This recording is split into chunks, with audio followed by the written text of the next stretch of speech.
Sa gitna ng pagmamadali ng isang karaniwang estasyon ng tren, may mga pasaherong naghihintay ng kanilang pag-alis.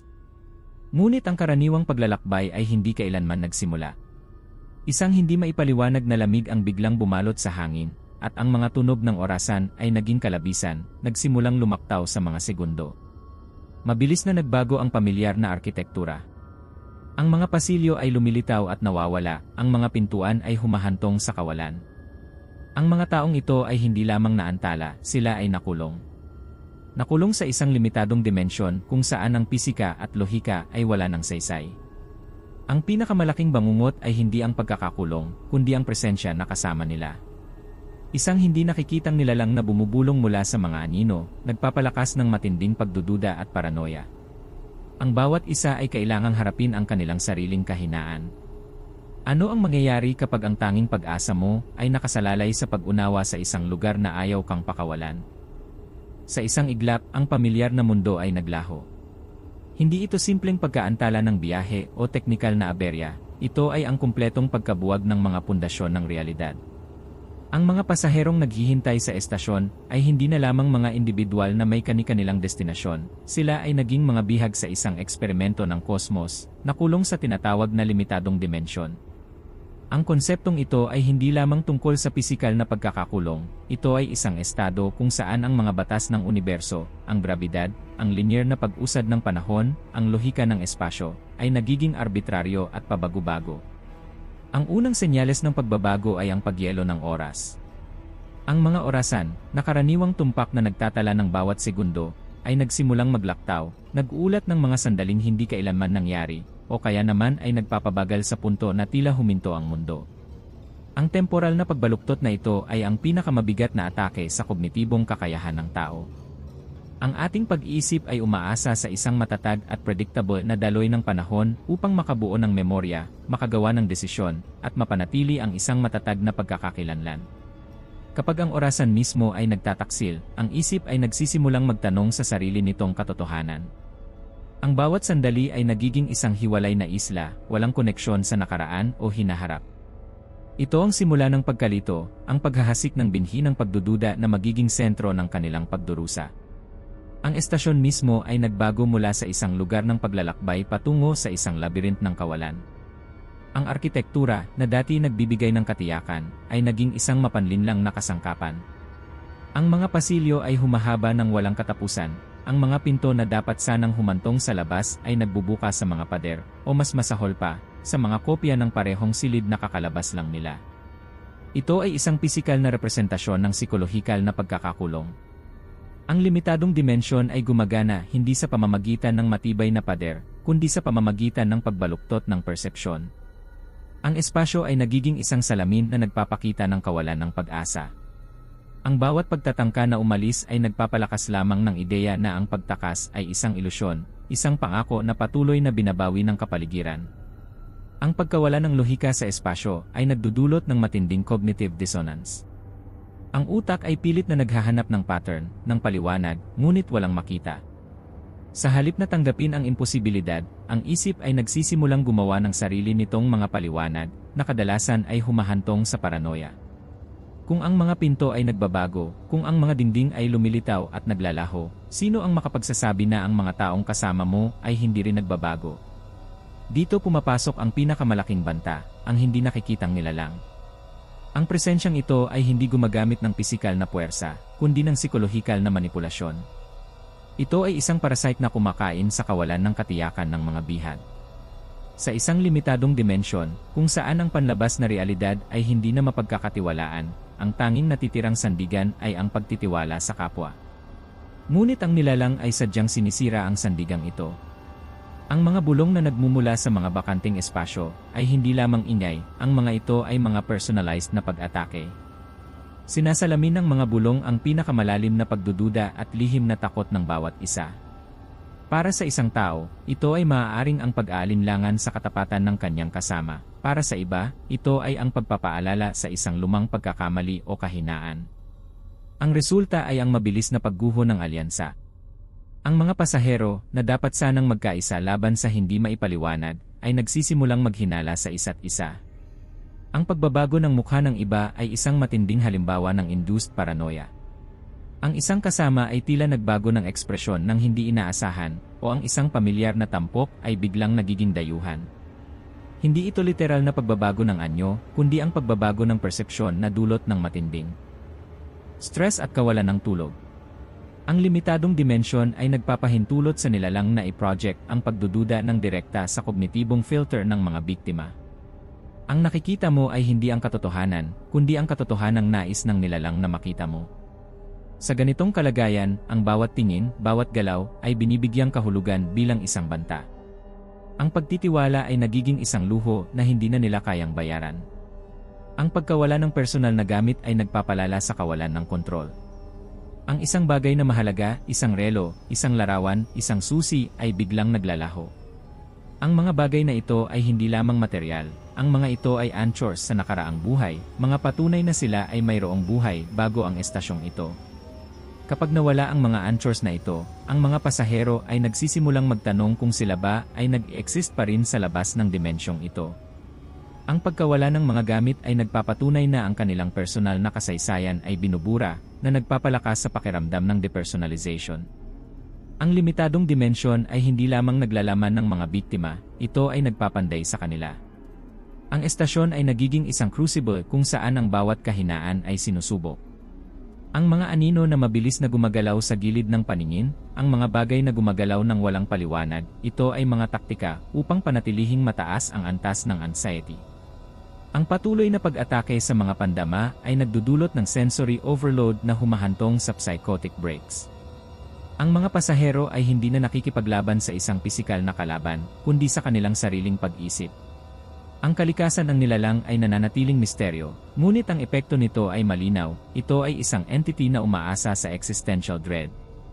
Ang takot sa kamatayan ay madaling harapin, ngunit ang takot sa pagkawala ng sarili, ang takot na ang iyong realidad ay isang kasinungalingan, ito ang nagpapahintulot sa nilalang na mamuno. Ang dimensyon ay nagsisilbing isang filter na nagpapalaki sa mga negatibong emosyon, ginagawang fuel ang pagdududa para sa pagpapanatili ng bitag. Sa simula ng pagkakakulong na ito, ang pinakamalaking hamon ay hindi ang paghahanap ng pinto palabas, kundi ang pagpapanatili ng kohesyon ng sarili. Paano ka makakataka sa isang lugar kung saan ang iyong sariling isip ay nagiging iyong pinakamalaking kalaban? Ang pag-unawa sa limitadong dimensyon ay nangangailangan ng pag-alis sa mga nakasanayang konsepto ng sanhi at epekto. Ang estasyon ay hindi sumusunod sa mga batas ng Newton, ito ay sumusunod sa mga batas ng despair. Ang mga pasahero ay nasa isang estado ng liminality, hindi na sila nasa kanilang nakaraang buhay, ngunit hindi pa rin sila nakarating sa anumang destinasyon.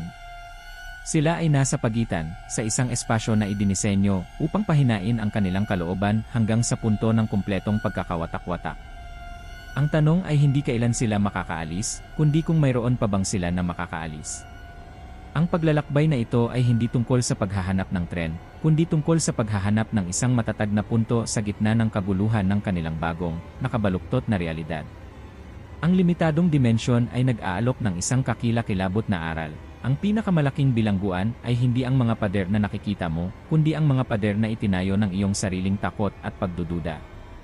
Ito ang simula ng kanilang pagsubok, isang pagsubok na nagbabanta na burahin hindi lamang ang kanilang buhay, kundi ang mismong kahulugan ng kanilang pagkatao. Iyan ay pagguho ng realidad, Denhi Diocletian na estasyon ang limitadong dimensyon ay hindi lamang isang pisikal na kulungan, ito ay isang pabrika ng pagdududa. Isang espasyo kung saan ang mga batas ng universo ay binabaluktot upang magsilbing sandata.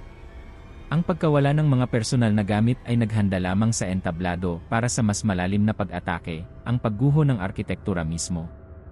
Ang estasyon ng tren, na dating simbolo ng kaayusan at koneksyon, ay nagiging isang halimaw na geometriko.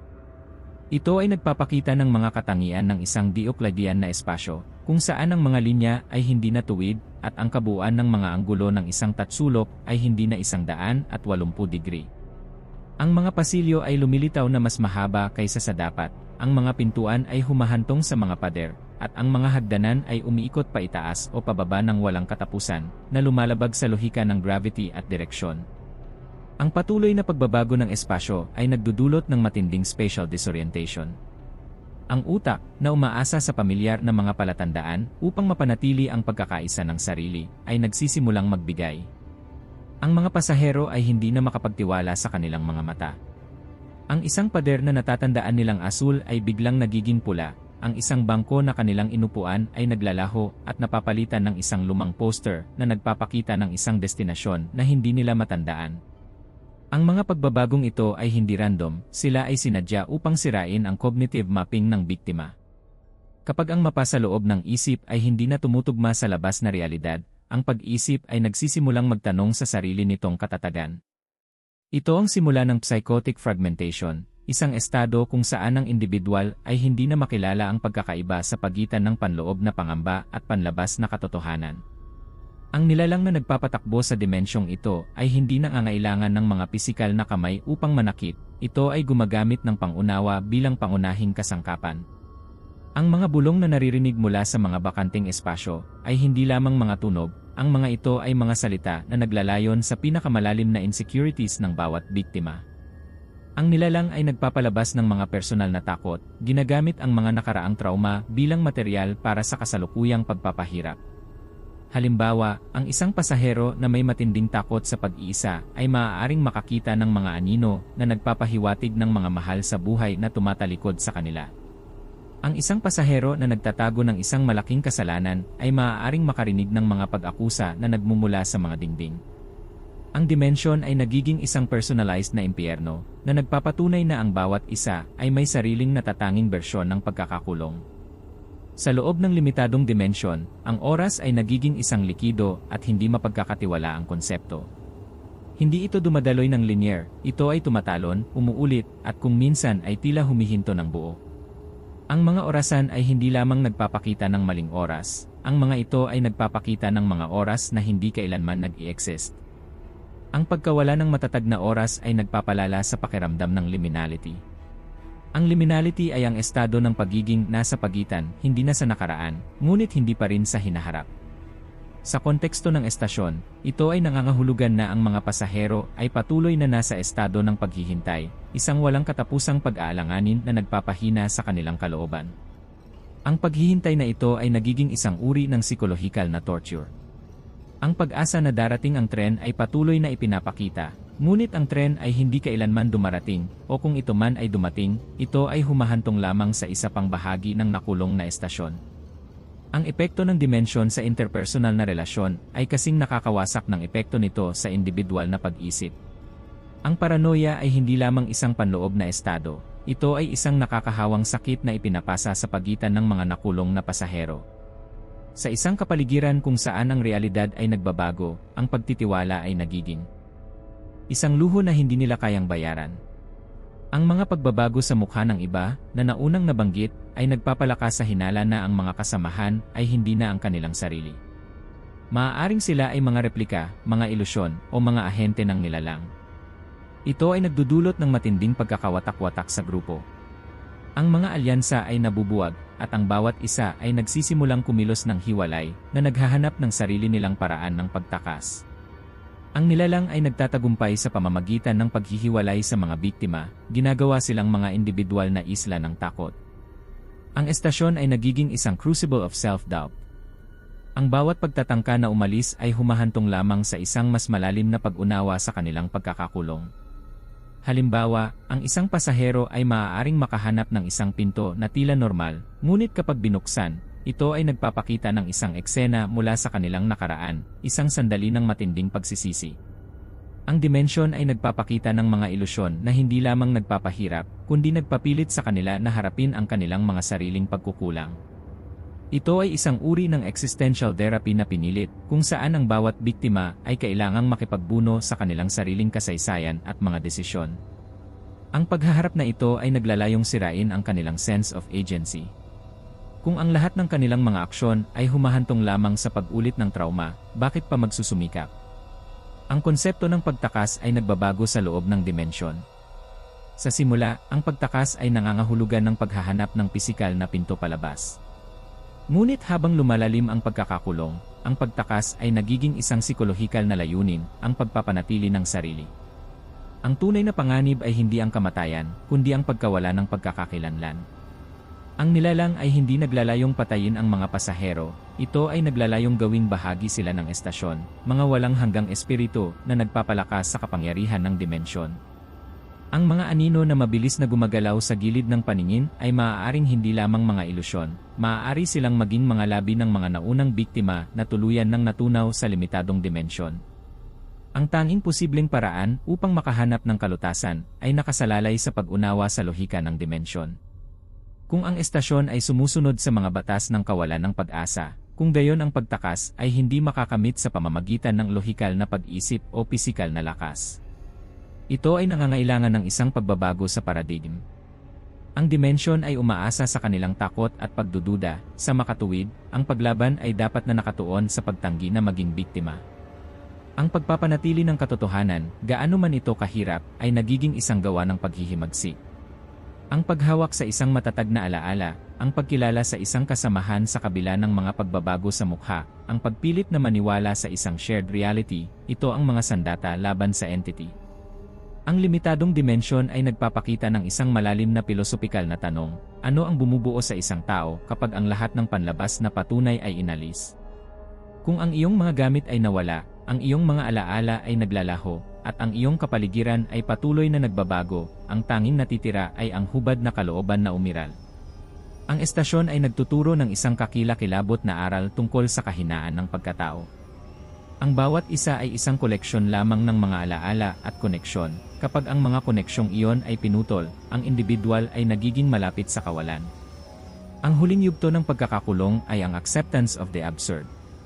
Ang mga pasahero ay maaaring umabot sa isang punto kung saan sila ay tumitigil sa paghahanap ng pinto palabas at sa halip ay nagsisimulang maghanap ng kahulugan sa loob ng kanilang walang hanggang paghihintay. Ito ay maaaring maging isang mapanganib na kapayapaan dahil ang pagtanggap ay maaaring maging forma ng pagsuko. Gayunpaman, sa loob ng dimensyon na ito, ang paghahanap ng kapayapaan sa gitna ng kaguluhan ay maaaring ang tanging paraan upang mapanatili ang anumang natitirang bahagi ng kanilang pagkatao. Ang estasyon ay isang patuloy na umiikot na bitad. Sa bawat oras na tila nakakita sila ng isang pahiwatig, ito ay nagiging isa pang ilusyon. Ang mga pahiwatig ay idinisenyo upang magbigay ng sapat na pag-asa upang panatilihin silang gumagalaw, ngunit hindi sapat upang makatakas. Ito ay isang walang hanggang pag-ikot ng pag-asa at kawalan ng pag-asa na nagpapalakas sa enerhiya na kailangan ng nilalang upang mapanatili ang dimensyon. Ang tunay na labanan ay hindi sa pagitan ng mga pasahero at ng estasyon, kundi sa pagitan ng kanilang kalooban na manatiling tao at ng puwersa na naglalayong gawing mga anino sila sa isang walang katapusang estasyon. Ang tanong ay nananatili, posible bang makatakas sa isang dimensyon na hindi mo naiintindihan, o ang tanging pagtakas ay ang kumpletong pagkawala ng sarili? Ang limitadong dimensyon ay naghihintay ng sagot, habang ang mga orasan ay patuloy na tumatalon, at ang mga pasilyo ay patuloy na nagbabago. Ang kanilang pagsubok ay hindi pa tapos, ito ay nagbabago lamang sa isang mas malalim at mas nakakabaliw na antas ng realidad. Ang estasyon ay hindi lamang isang lugar, ito ay isang estado ng pag-isip. Yan ay huling pag-unawa sa ilimitadong dimensyon. Ang huling yugto ng pagkakakulong ay hindi matatagpuan sa pisikal na paghahanap ng isang pinto o riles na patungo sa labas. Ito ay nakasalalay sa isang mas malalim, mas mapanganib na teritoryo, ang ganap na pagtanggi sa katotohanan na ipinipilit ng estasyon. Ang limitadong dimensyon ay hindi isang bilangguan na gawa sa bakal at semento, ito ay isang salamin ng kolektibong kawalan ng katiyakan. Upang makatakas, kailangan nilang sirain ang salamin na iyon, hindi sa pamamagitan ng lakas, kundi sa pamamagitan ng isang pagbabago sa panloob na pananaw na lumalampas sa lohika at takot. Ang pag-unawa na ito ang nagdala sa kanila sa bingit ng tunay na paglaya, o sa bingit ng walang hanggang pagkasira ng pag-isip.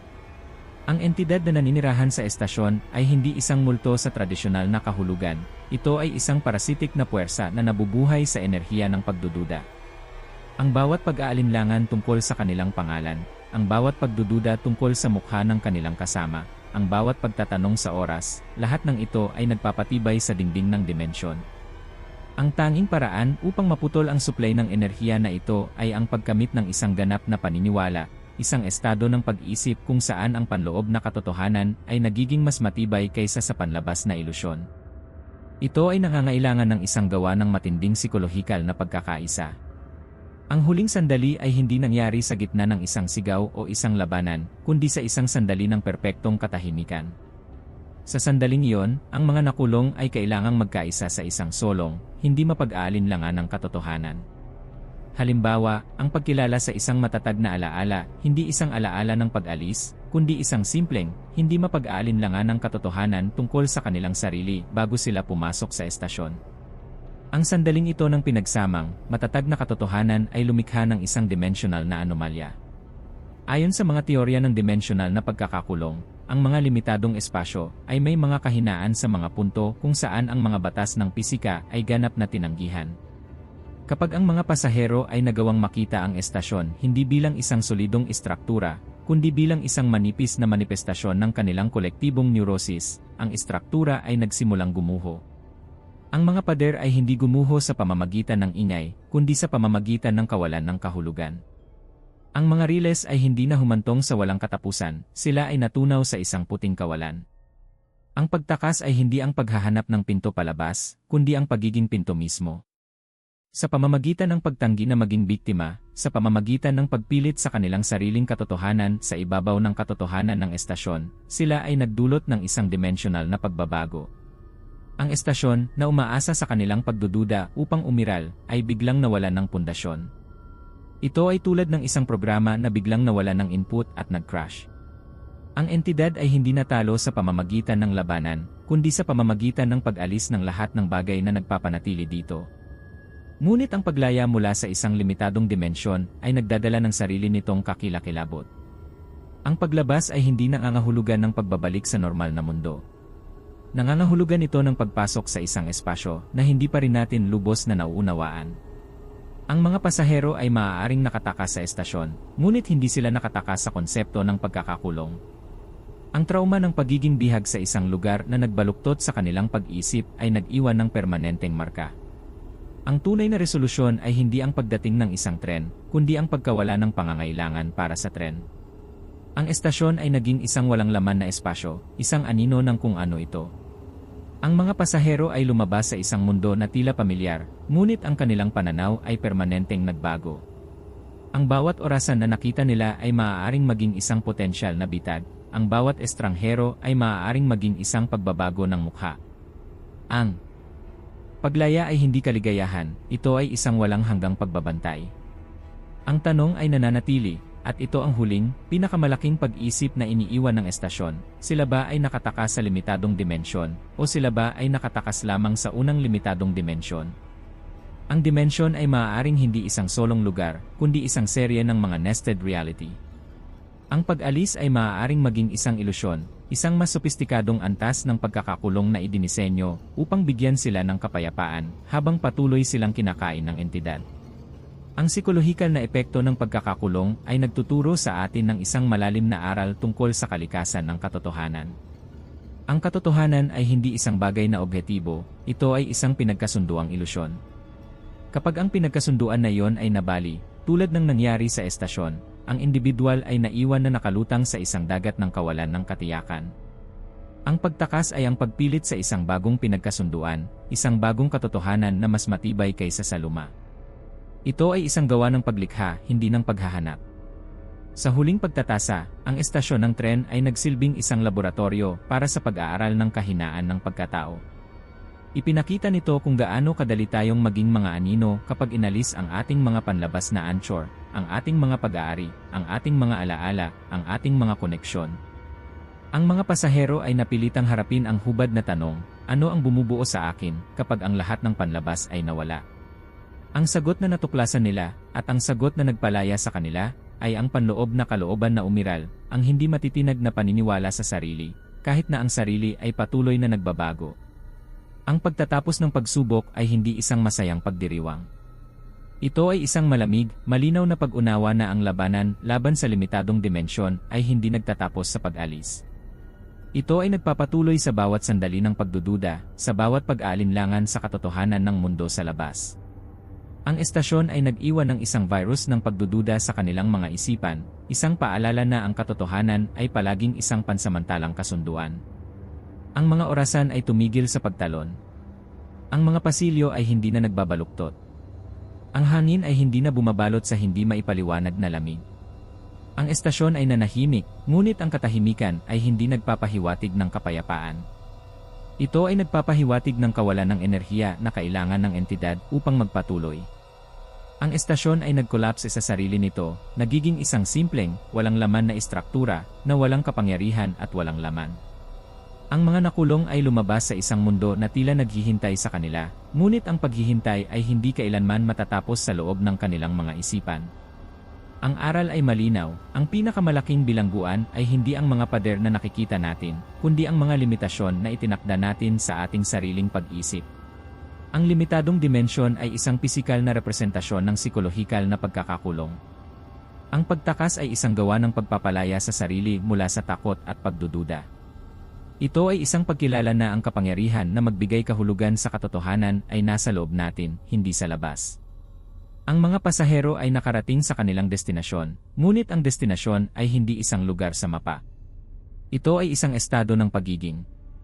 Sila ay naging mga individual na hindi na kayang ikulong, dahil natutunan nila na ang kanilang pag-isip ay ang tanging tunay na hangganan. Ang estasyon ay nawala, ngunit ang kaalaman ay nanatili, ang katotohanan ay isang pinong tela, at ang isang solong sinulid ng pagdududa ay sapat na upang mapunit ito. Ang kanilang paglalakbay ay nagtapos, ngunit ang kanilang walang hanggang pagbabantay ay nagsisimula pa lamang. Ang huling pag-alis ay hindi ang pag-alis mula sa estasyon, kundi ang pag-alis mula sa kanilang sariling takot. At sa sandaling iyon, ang estasyon ay naging isang simpleng memorya, isang babala, isang patunay na ang pag-isip ay ang pinakamakapangyarihang puwersa sa anumang dimensyon. Ang pagtatapos ay hindi isang pagtatapos, kundi isang simula ng isang buhay na nabubuhay sa ilalim ng anino ng kaalaman na ang lahat ay maaaring magbago sa isang kisap mata. Ang limitadong dimensyon ay sarado na, at ang mga nakaligtas ay nagdala ng selyo ng kawalang hanggan sa kanilang mga kaluluwa. Ang huling paghina ng estasyon ay ang huling pag-aalinlangan na naglaho sa hangin, na nag-iwan ng isang malinaw, ngunit mapanganib na kalayaan. Ang paglaya ay hindi kailanman ganap, ito ay isang patuloy na proseso ng pagtanggi sa mga multo na nagtatangkang bumalik. Ang estasyon ay wala na, ngunit ang mga aral nito ay nananatiling matibay, nagpapaalala sa atin na ang pag-isip ay ang tanging tunay na tren na nagdadala sa atin sa ating destinasyon. Ang pag-unawa na ito ang tunay na pagtatapos. Ang lahat ay natapos. Walang natitira kundi ang katahimikan at ang malalim na pag-unawa sa kung gaano kadali ang katotohanan ay maaaring maging isang ilusyon. Ang dimensyon ay natunaw, at ang mga pasahero ay naiwan sa isang mundo na kailangan nilang muling itayo sa pamamagitan ng kanilang sariling matatag na paniniwala. Ito ang kanilang walang hanggang pamana. Ang estasyon ay nagturo sa kanila ng pinakamahalagang aral. Ang pagtakas ay hindi tungkol sa paghahanap ng pinto, kundi tungkol sa paglikha ng sarili mong katotohanan. At sa sandaling iyon ng paglikha, ang dimensyon ay nawala, ganap at walang pagbabalik. Ang paglaya ay nakamit, ngunit ang presyo ay ang walang hanggang pagdududa sa lahat ng nakikita. Pindutin ang subscribe at like para mabuksan ang susunod na lihim na pintuan.